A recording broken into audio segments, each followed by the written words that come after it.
And this is the beautiful camera. It's a 5x4 plate camera. It's actually called an Ebony. Although it's a kind of very traditional old design, it's a brand new camera. On this lens you've got the aperture and the shutter speed.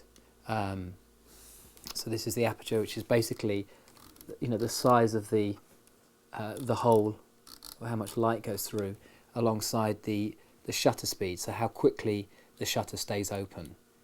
You find the scene that you're looking at, and then you basically look through this glass plate here. To focus, you move either the front or the rear standard. The film basically slots in here.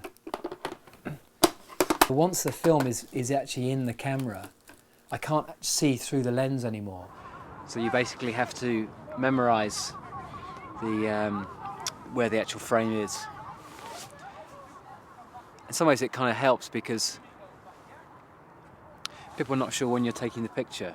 There's this thing about people are so used to, if a photographer looking through the lens at them, there's a kind of ambiguity as to whether, at what point I'm actually taking the picture, particularly because I'm holding the shutter release and often hold it behind the tripod, so there's a kind of, I can just take the picture without people really knowing. Because it's quite a slow process, it means that you think much more about the composition. I mean, it's about £5 every time I take a picture, so it's an expensive process. And because of that, and because of the slowness of it, it just means that you take a lot more care and thought in crafting the image. So for me, it's really about, you know, crafting a photograph, crafting something that, you know, I want people to kind of really look at and study, rather than just the kind of snapshot aesthetic, if you like. No, so it's not like digital where I have any clue as to what I've got until I've actually had it processed in the lab. And then so the lab will process the film and then they'll produce little contact sheets. So on each contact sheet there'll be 4 frames of 5:4 film. So this film is 5 by 4 inches, which is basically that size of negative.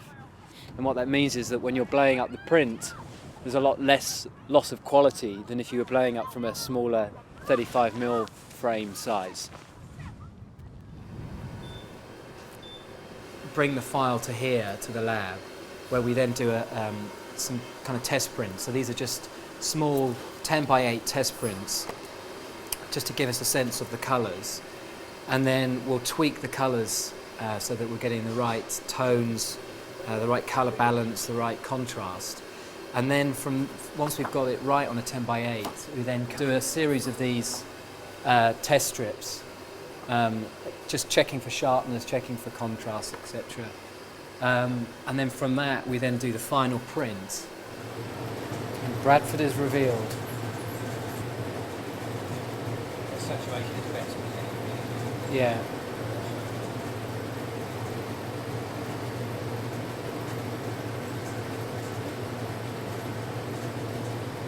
That bloke's forgotten his bike.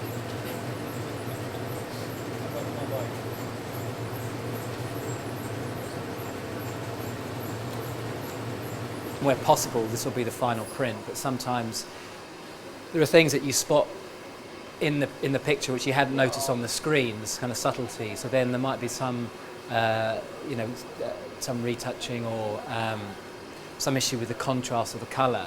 So we might have to tweak another version.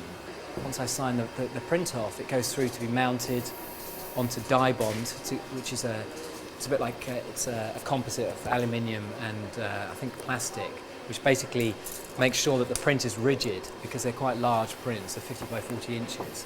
And then from there, they'll be framed.